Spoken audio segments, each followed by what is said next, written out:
Say goodbye to your credit card rewards. Greedy corporate mega stores, led by Walmart and Target, are pushing for a law in Congress to take away your hard-earned cash back and travel points to line their pockets. The Durbin-Marshall credit card bill would enact harmful credit card routing mandates that would end credit card rewards as we know it. If you love your credit card rewards, tell your lawmakers, hands off my rewards. Tell them to oppose the Durbin-Marshall credit card bill.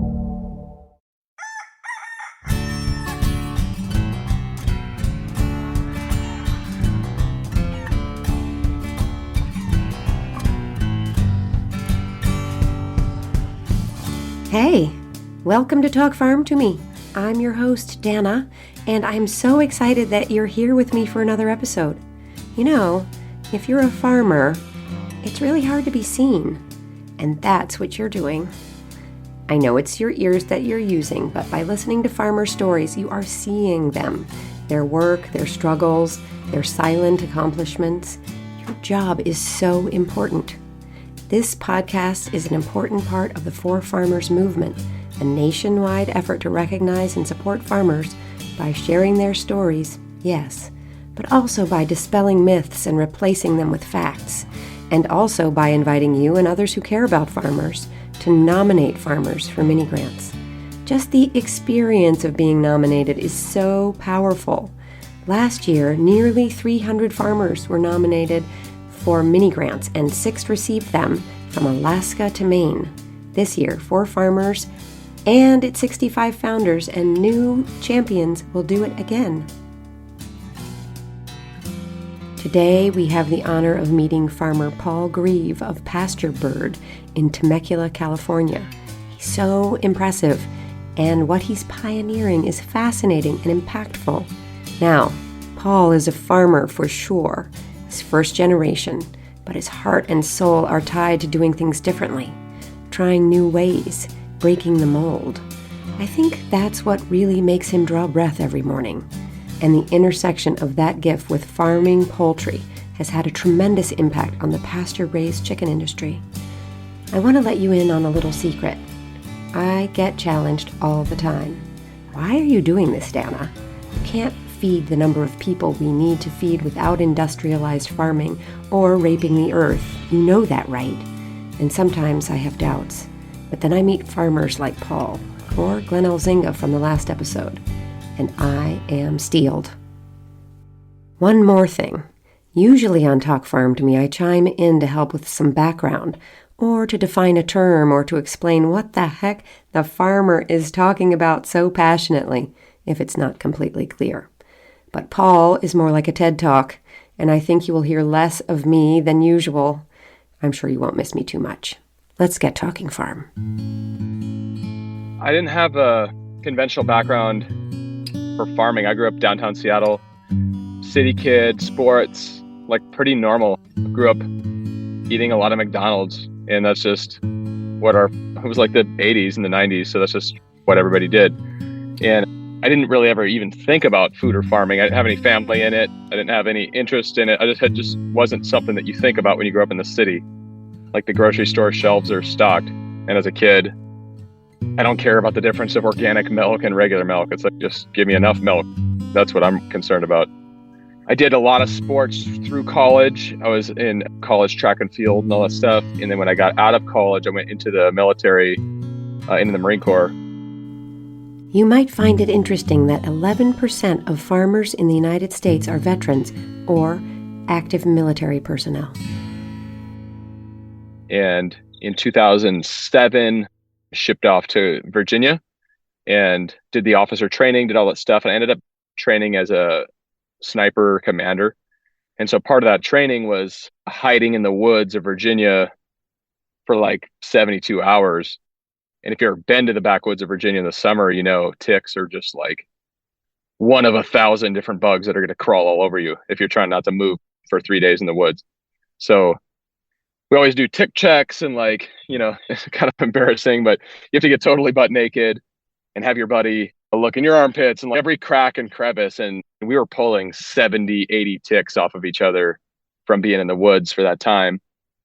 And you always run the risk of Lyme disease because it's carried by ticks. I'm just going to say that this is not fabulous advertising for the Marine Corps. And so I contracted Lyme disease in 2007 during sniper training and had the bullseye rash, the whole thing. And I just shortly after that started getting a lot of weird, like brain fog, fatigue, couldn't breathe through my nose anymore, had all this weird back pain.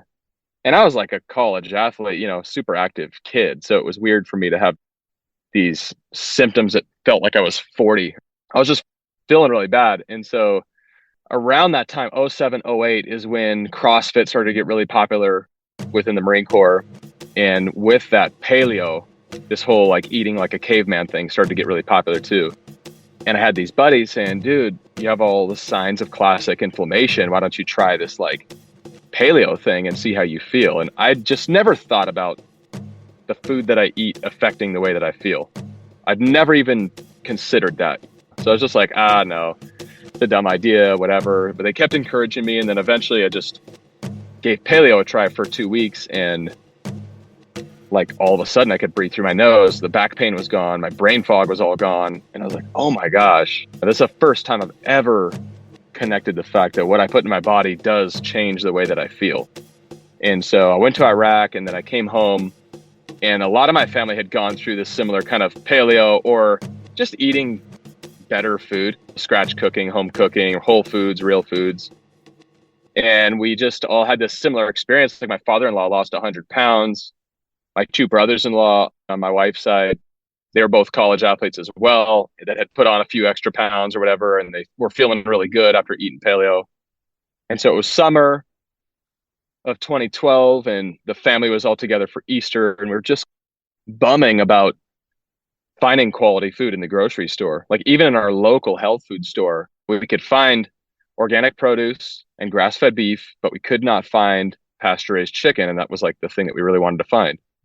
And so we were joking around about, because my in-laws had this place out in Temecula, had a little bigger backyard than normal. And we were like, oh, wouldn't it be funny to get some chickens and like, raise them in the backyard and do this whole thing? My brother-in-law, Rob, he disappears from the room.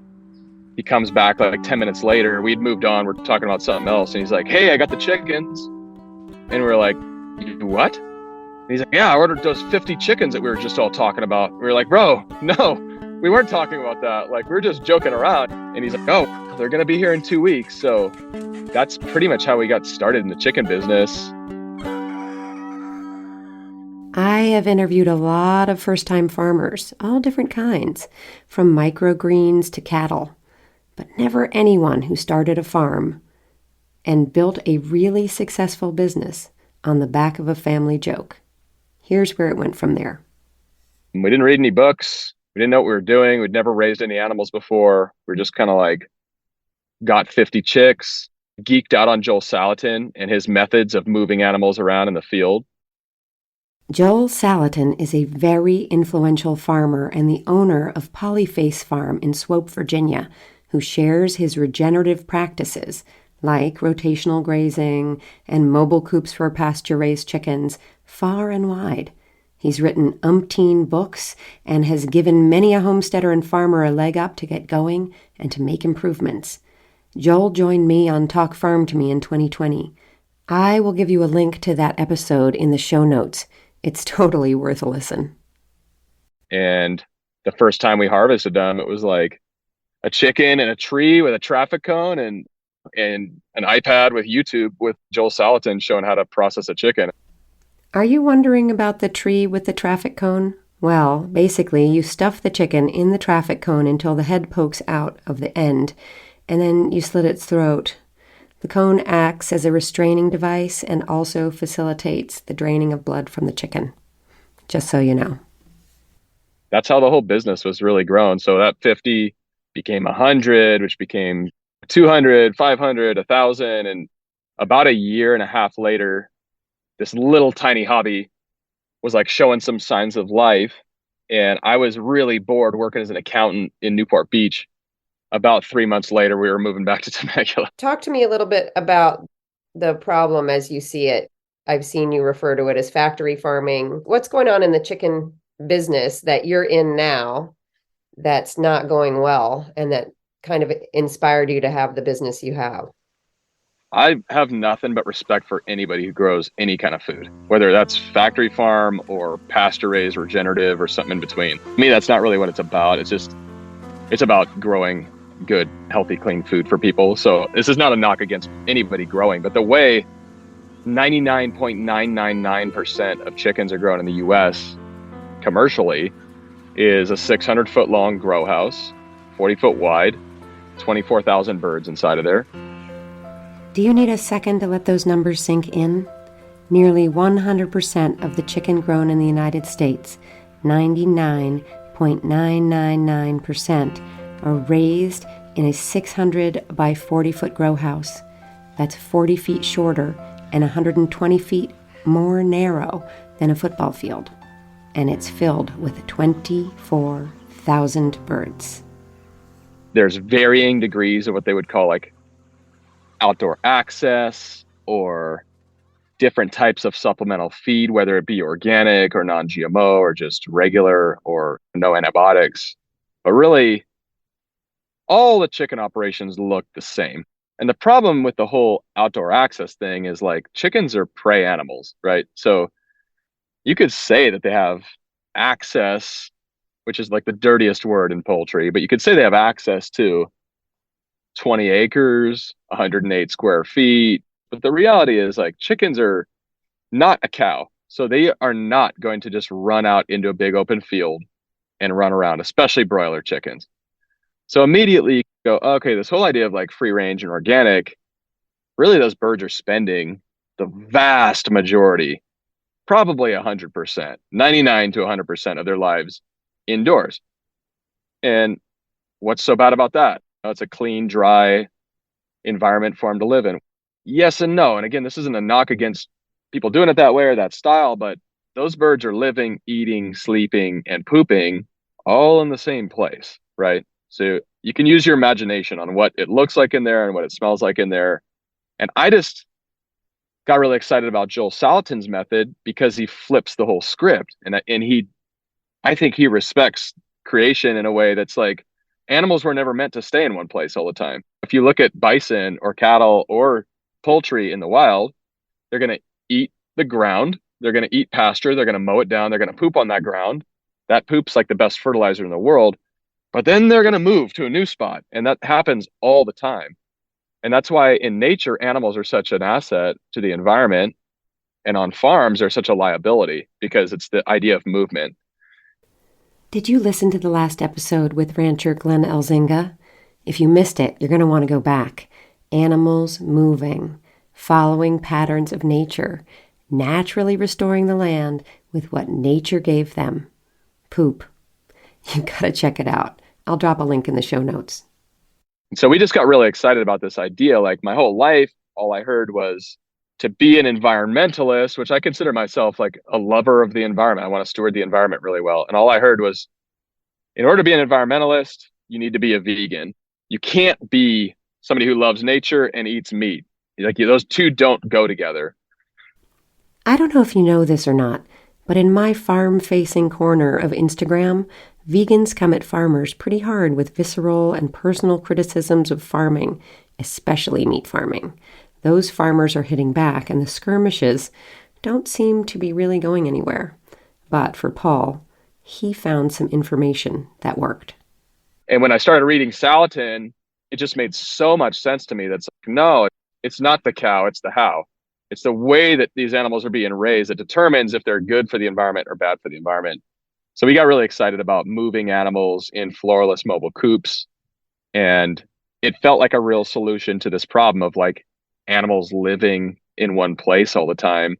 They're not foraging. They're not eating bugs and worms and grasses and seeds and flowers and weeds and legumes and like this beautiful mixed diet that they can get from pasture. Like they're just eating monocrop corn and soy 24/7.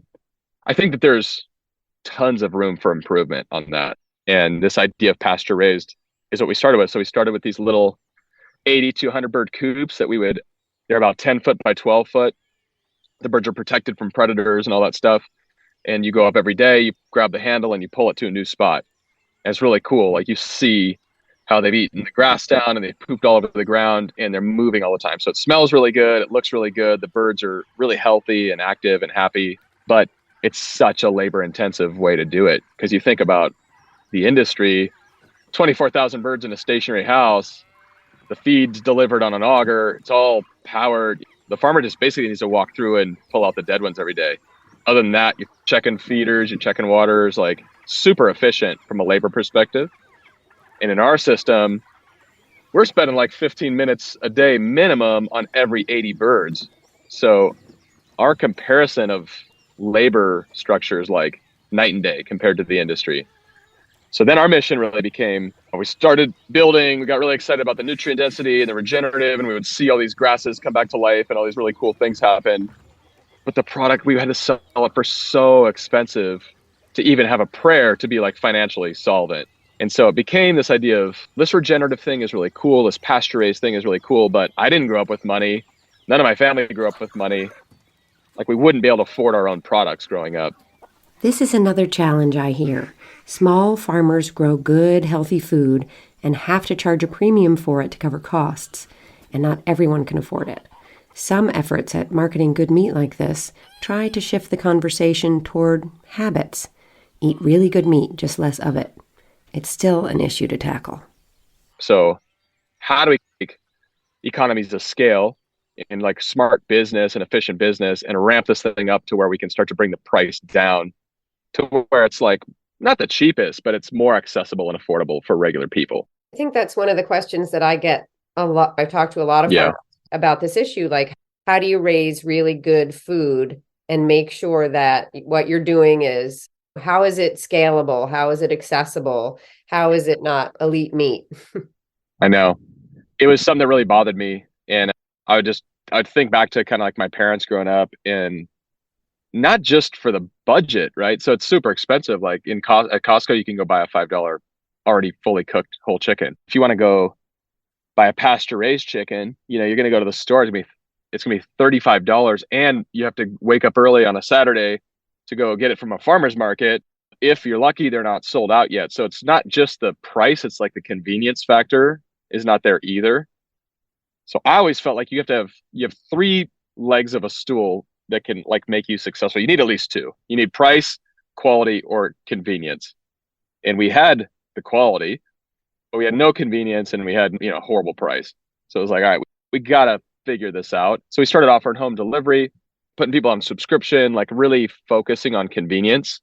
And I felt like we did a pretty good job at that, but there's still a huge subset of the population that doesn't want to order meat online. Call it 85% of people don't want to order meat online. They want to go to the grocery store and they want to get a few pieces fresh, and they want to take them home and cook them that day or tomorrow. So it's like, we really hadn't solved the convenience thing. And then the price thing, we started with the coop design because we're like, as long as we're pulling this thing by hand, we're never going to get it to where it's efficient from a labor perspective. And so we moved it from a 100 bird system to a 600 bird system that we pull by a tractor. And we built, 70 or 80 of those 600 bird systems. We leased like 200 acres out in rural San Diego County. We had a USDA processor, like things were moving in the right direction. But even with that, we're still spending 15 to 30 minutes a day with every coop of 600 birds. At first, that didn't sound like a lot of time. 15 minutes for 600 birds. But it adds up. To move 80 of these bird systems would take 20 hours a day. And so we're so far off of the industrial labor model. And so we started dreaming about what would the dream system look like. And let's acknowledge that not everything about industrial farming is good and not everything about it is bad. So they've got some really smart people that have figured out automated feed delivery, automated water, thermostatic controls for the house. You don't have birds freezing in the winter and boiling in the summer. And so we said, let's try to make all the best stuff from that 600-foot industrial house, put it on wheels and power it by solar, and make it so it actually autonomously drives itself and feeds the birds automatically. And it was like, all right, that's the dream. And I was thinking about it for years, and I'm not an engineer and I'm not really that smart. So I couldn't figure out how to literally build this thing. You're not buying that, are you? Well, Paul was smart enough to hire someone with engineering experience to be their director of farming. And he had a passion for raising 1 million birds a week on pasture. And that happened to be the exact same number that was like my dream. Someday, could we raise 1 million chickens a week on pasture? 1 million a week? That's a lot of birds. Or is it? Hold that number in your head. And we shared that kind of common goal. And he started developing what we call the automated range coop. So this is a 6,000 bird system. It's on 20 electric drive motors. It's fully solar powered, fully autonomous. It takes all the best from the industrial model and just makes it mobile. So we really like it. We built our first prototype in 2018. And then we partnered with the largest organic chicken farm in the country to really help us with the hatcheries and the feed mills and the slaughter side of it and logistics and distribution. Do you know who that partner is? Purdue Chicken. Just hold on to that for a minute also. I want Paul to tell you. And now we have something really special. So we have 20 of these 6,000 bird coops in operation, soon to be a lot more. And we're doing a lot of farming out in Georgia now where things are a lot more efficient too.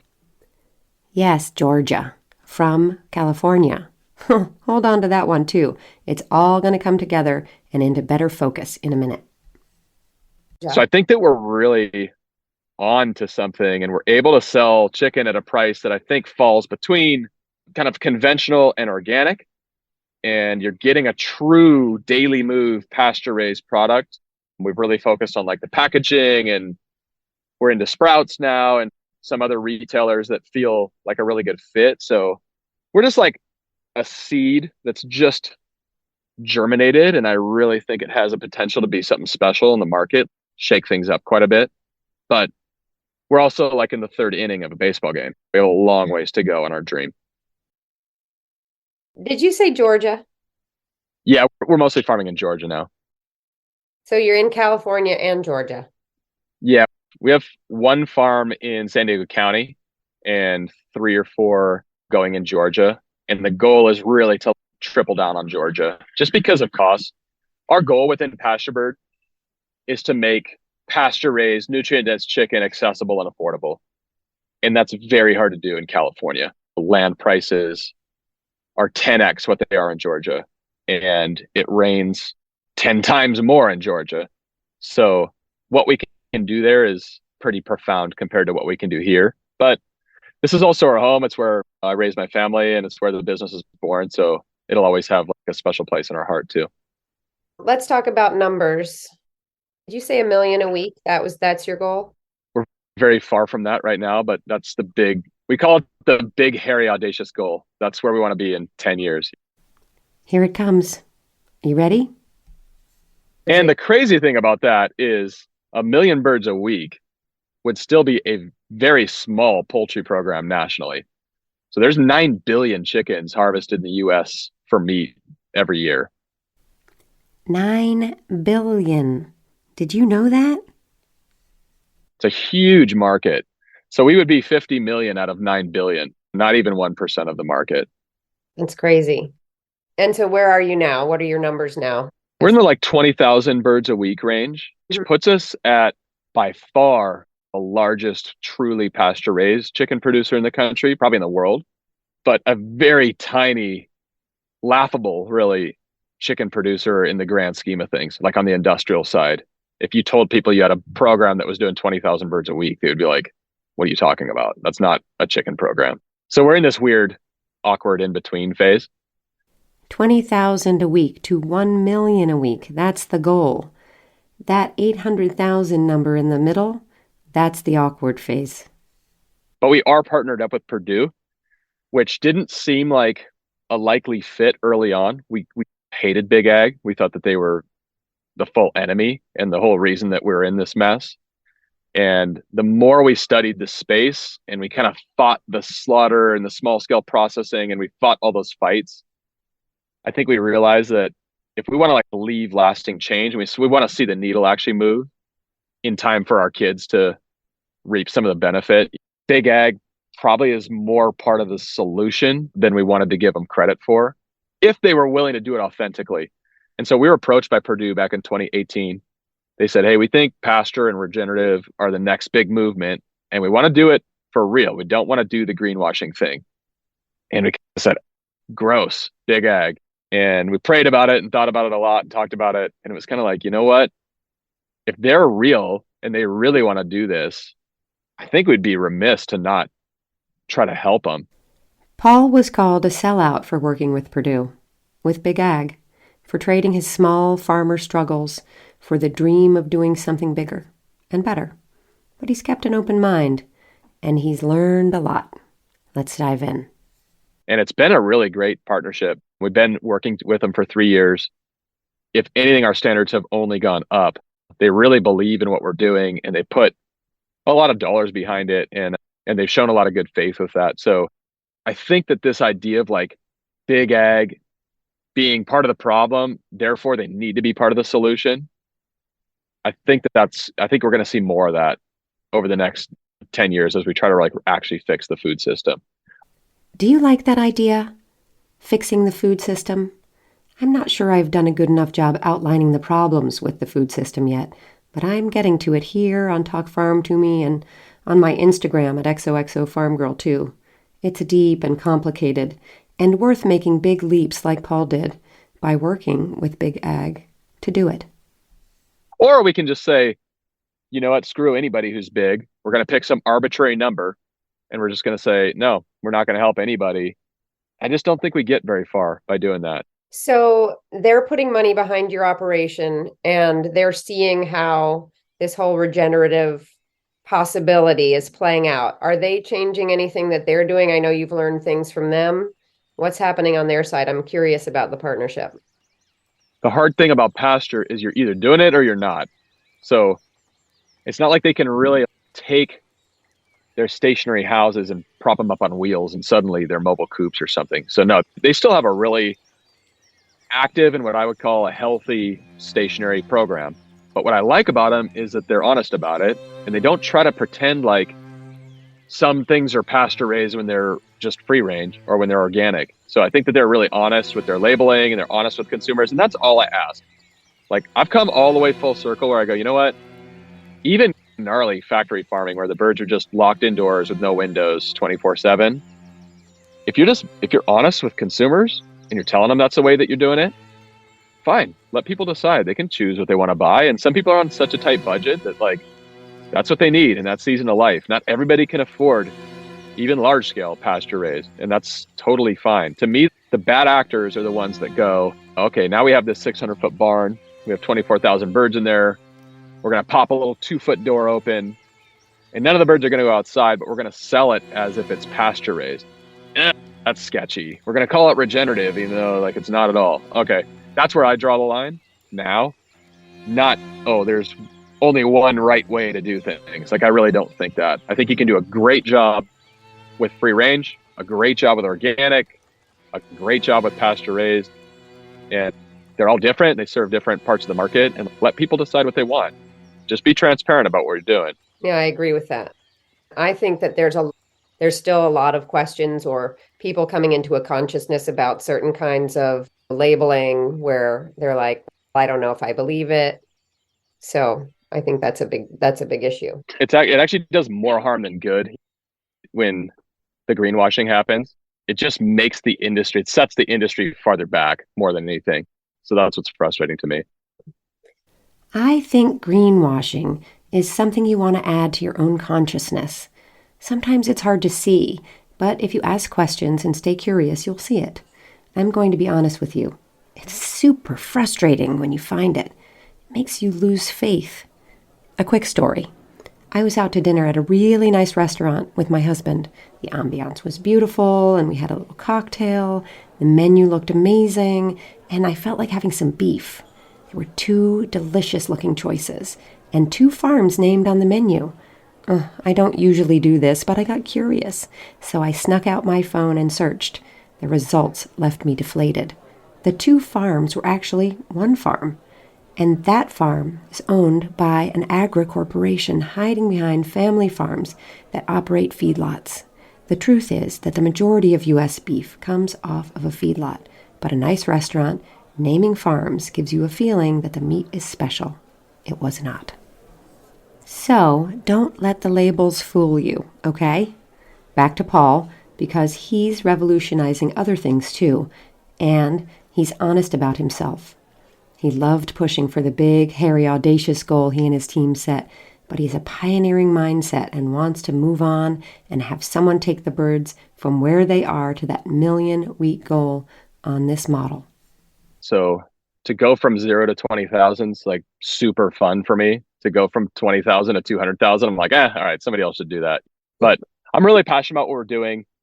One thing that scale affords you the ability to do is integrate with cropland.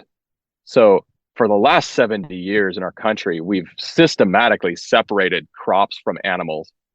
And it's this insane idea, right? Plants feed animals and animals feed plants. And that's basic biology. Everybody understands that inherently. To be honest, the animal science degree and plant science degree are the only people who probably don't understand that. But that's the way this planet has evolved and has been created to actually function, is plants feed animals, animals feed plants. So by putting up these 6,000 bird coops, we can take down hundreds of acres. And so what I'm really excited about in Georgia is we're taking over peanut fields, cotton, wheat, and corn. And the way it's working is we'll take over a 1,000-acre farm, we'll put it in 200 acres of poultry. So put in a cover crop, and we'll put birds on it for 2 to 3 years. And we'll graze that cover crop really hard. We'll put all this beautiful organic matter down into the soil, really recharge the soil. And then after that 2 to 3 year period, they can transition to organic because we're no inputs at all. We move to the next 200 acres, and then they plant their peanuts and their corn and their soybeans behind us. So to me, that plant and animal integration feels like the new frontier of food, but also totally the old frontier of food, which is what I love about all of these businesses. It's like we're just taking basic wisdom that our grandparents, great grandparents for sure would have understood and reapplying it. So I think that plant animal integration is really fun. Do you see how one innovation leads to another? That bringing good practices that make sense back to farming can cause a ripple effect in problem solving? We have made a lot of advances in agriculture over the past 100 years, but some of those advances are actually not. And the idea of fixing them is up to pioneers like Paul, convincing the world that a better model is out there and it can be profitable and super productive. Pioneers. I don't know where you stand, but for me personally, the whole begging for government to fix our problems thing, I don't like that. So I would way rather put a really solid product that can build organic matter and sequester carbon and increase water holding capacity. Like I'd rather put a product on the shelf where people can vote with their fork and vote with their wallet more than hoping the next farm bill throws me $500,000 or something. I feel like the market-based approach is more realistic to lead lasting change. I'm curious, just a couple other things about the chicken business. I love the idea that you're working with Big Ag because I think we've moved into a black and white, this is good and this is bad kind of society. Yeah. Eating meat is bad or being a vegan is bad or all of these things. And it doesn't really match up with my personality. I think certainly we can all learn from each other. And obviously there's a lot of infrastructure there. What do you think about your model and looking at whether you're talking about Purdue or these other big factory farm type, about the opportunity for it to really have a shift? Do we have enough land to do that with? Yeah, land has kind of widely been debunked as being a big problem. There's plenty of land to do regenerative ag nationally and feed everybody. That's really not a core problem. I can't speak for any other big ag companies. That's what's hard about it. I feel like they're all unique. What I love about Purdue is it's not a publicly traded company. It's privately owned by the family. And so they're able to make longer term decisions that I think a publicly traded company might struggle to make. They have to be pretty focused on short-term profitability, where a family-owned business can take a longer time horizon. What I used to think was that Big Ag was the devil and everybody that worked there worshiped Satan. And There's just no way that they could be good people. I couldn't be more wrong. There's some of the sweetest people, best, well-intentioned, down home, honest, hardworking, transparent, you name it. They're just people. They're normal people that work at these companies. So I think I was totally foolish in that assumption that everything about big companies is evil or bad. Do big companies do some bad things? Yeah, totally. I think big companies are the problem, and corporate greed is a huge part of the problem that's got us to where we are. So I can't speak for anybody other than Purdue. All I can say is I came in very much like cautiously optimistic that this was going to work. And now 3 years later, I always say I'm less cautious and more optimistic than I was last year and the year before that. And so it takes reps, and this is my baby and it's really important to me. And I feel like as soon as something was happened that I was uncomfortable with or I didn't agree with, I'm not going to be here. I'm not under any kind of contract. I could leave today and go do something else. So I just feel like I have the biggest opportunity for impact here, helping one of these big companies do things differently and to really showcase and pioneer this pasture-raised regenerative model. And so I think it's rad if they're going to be honest and transparent about it and they're going to do it for real. I'm all in. Do you see the future or the possibility of a different future here? Paul is super upfront about what he does and how it's going. In fact, he's happy to lift up the curtain here on this podcast and right on the farm for you to see what's happening. If you don't know chicken farming or chickens, he'll educate you, learning from the front lines and bringing us all along. We go live stream from inside of the coop regularly. So anybody that's like, how do you guys do things? What do you do? We have nothing to hide. And a lot of times we have to burst some preconceived notions about chickens out in a big open field, running around, flapping their wings, doing all this stuff. No, it's not that. We raise birds in floorless mobile coops on pasture, and they're Cornish cross. And it's like, there's 6,000 birds in there. It's a lot of chickens. And I want people to really understand what we're actually doing. I don't want to try to pull the wool over anybody's eyes. So if they don't like what we're doing, I want them to be able to see it for themselves and make that decision. And so far, people have reacted really positively to seeing the real deal inside of our coops, not a marketing shot. Like, we just bought an iPhone, put a data plan on it, and hung it inside of the coop and put it on YouTube. And for better or for worse, a lot of people said we shouldn't do that because what if a chicken dies? What if something happens? And I don't know. I have a sense that people are just tired of all the marketing BS and they're ready to just be treated like adults. And really know where their food's coming from. And yeah, sure, of course, there are some harsh realities in that.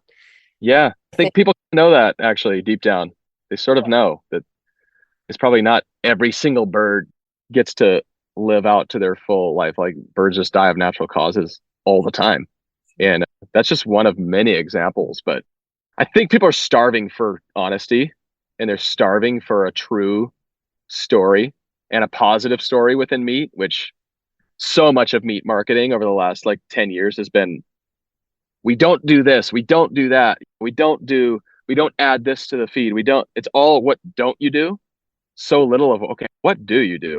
Mm-hmm. And why don't you stand behind that? Not just the fact that it's free of GMO or cage free, or let's talk about what we are doing as well. I have another partnership question for you. I find it interesting. Partnerships are complicated. Obviously, Purdue came to you guys and you're working through the partnership there. I'm curious about going to a big farm in Georgia, 1,000 acres, and saying to the farmer there, we want to take over, we want to partner with you. We want to put birds on 200 of your acres for 3 years. And how does that work? Who does that? Yeah. So the cool thing about Purdue and Georgia is they have 100 plus growers that are already there. Many of which have a land base that doesn't really work. It's too hilly, too marshy, too many trees, whatever. But a selection of them have a land base that actually works great. So we were able to go out and reach out to some of the existing growers. And again, same thing, foolish, me thinking I know everything. You go, oh, these conventional farmers, they're not going to want to do like pasture raise. They're going to think that's stupid or whatever. No, couldn't be farther from the truth. They really enjoyed our model. A lot of them were already thinking about a model similar to that. They just hadn't executed it yet or whatever. So the first guy that we work with, Kenny, amazing guy, third generation Purdue chicken farmer. So the way his thing works is he runs broiler houses for Purdue, and then he runs a cow calf operation, and then he runs hay for the cows. And so he has about a 500-acre farm all in all, and he had a few hay fields that were 80 to 120 acres that were perfect for our mobile coops.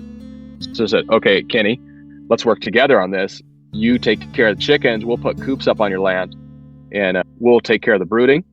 We'll deliver them to you, and they're like 18 to 20 days old. You raise them out until they're ready for harvest. We'll come back and we'll pick them up, and we'll kind of handle all the sales and marketing and distribution and all that.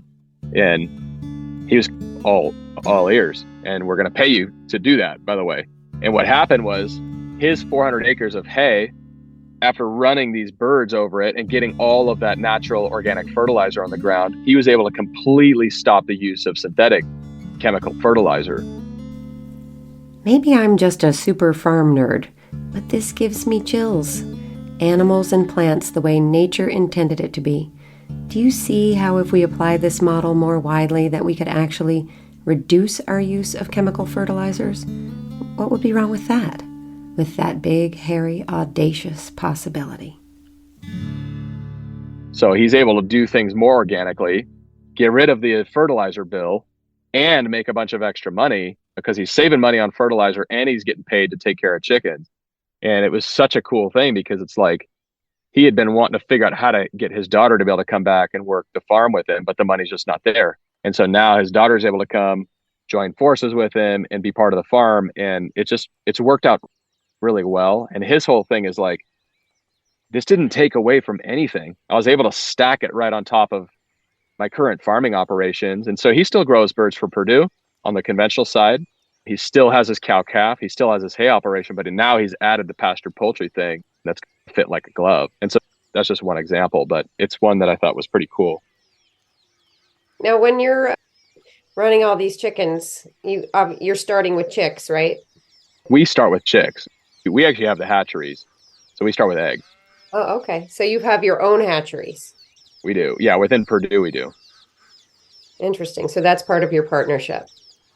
Yeah, so we get hatchery, brooding. So one of the biggest, hardest things about pasture poultry, if you ask anybody that does it throughout the country, it's the brooding phase. And so you take a step back after 10 years of us building probably 40 different brooder styles. You take a step back and you go, you know what would the perfect brooder be?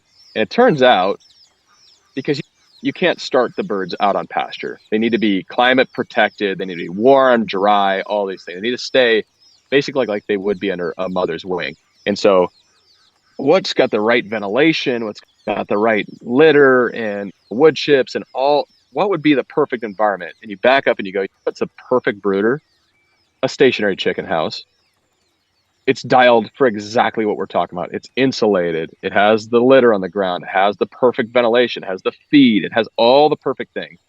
So we went to Purdue and we said, what if instead of raising birds out to full size, what if we just were able to use a few of these houses like for the first 18 days, then we pull them out and then we put them in our pasture houses. And they're like, yeah, that's great. That's what we do best in the world is we brood little baby chicks. And you have the hatchery, the brooding, the feed mill. So Purdue owns all their own feed mills. They also have one of the largest organic grain networks in the whole country. So we're able to take control of our feed supply as well. It's a fascinating position that you're in, especially with the partnership. I think that's really cool. Yeah. I love that people get to hear your perspective on that, because I do think that, like I said, that people are in these polarized camps about. Yeah, I see the same. They're good or you're bad. I think it's a model that we need to see more big ag feel like they're welcome at the table of these regenerative conversations. And it's, hey, you guys have so many resources and so many assets. If you took 1% of your operation and funneled it into doing something authentic and legit, we will move the needle that way. I think it's such an important message, because if we've got 90% of our farms are small farmers in the United States, and still most of our food is coming from an industrial model. What's the rub as we move forward? Yeah. We have climate issues, and we've got all kinds of people looking for the healthiest option that they can have for their diets. Right. Those diets are becoming more and more specific. What's the solution? And even the whole Bill Gates thing, for me, I understand all of the issues with somebody like Bill Gates owning all this farmland, but man, wouldn't it be great if some entrepreneur that knew Bill or could get in touch with him got him sold and stoked on regenerative, and all of a sudden he wanted to manage all that land regenerative? In case you missed this, Bill Gates is actually the largest owner of U.S. farmland, amassing some 270,000 acres. Farmer Will Harris and I discussed this in an episode from 2021, which I will link for you in the show notes. Will is pretty steamed about it. Paul wants Gates to come to the table. Are we going to fight, or are we going to actually try to make things better? I don't know. It feels like two different routes. Paul has a tremendous amount of respect for regenerative farming pioneer Joel Salatin, who we discussed earlier. He has had a powerful influence on Paul, his family, and his start in this business. Paul is just not sure what Salatin would think of Pasturebird's model. Salatin has long supported the idea that we should have small farmers everywhere, one in every community. And I love that vision. But I also think we've tried that for 20 years, and it shouldn't be mutually exclusive. Let's have those million small farmers, but let's also take the industrial complex and make that a lot better too. It doesn't have to be one or the other. That's an inspiration, really, to think about all of when people say factory farming and it's all bad and it's all this, what if it could all change just a little bit, a little bit each day, and where it becomes better. And then it's the farm in the backyard. Well, they just serve different roles, I think.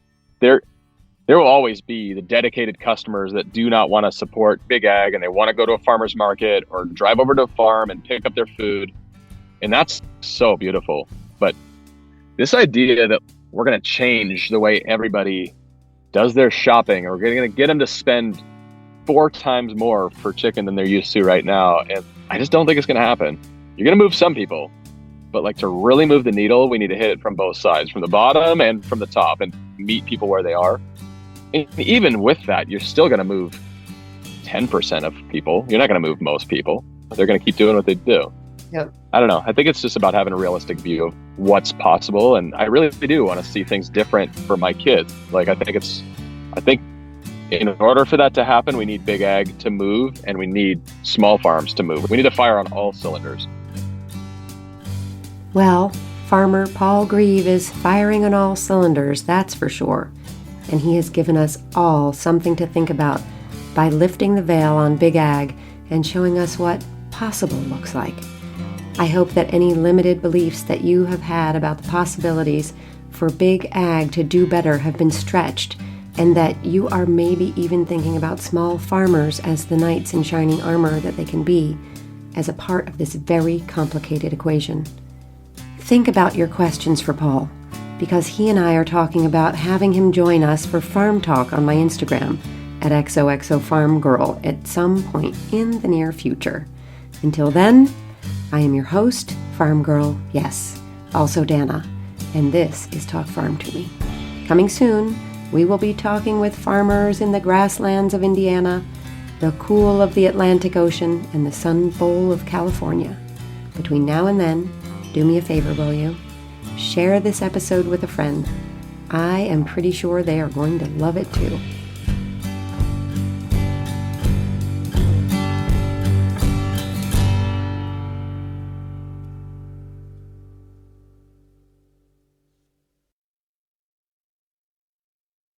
Say goodbye to your credit card rewards. Greedy corporate mega stores, led by Walmart and Target, are pushing for a law in Congress to take away your hard-earned cash back and travel points to line their pockets. The Durbin-Marshall credit card bill would enact harmful credit card routing mandates that would end credit card rewards as we know it. If you love your credit card rewards, tell your lawmakers, hands off my rewards. Tell them to oppose the Durbin-Marshall credit card bill.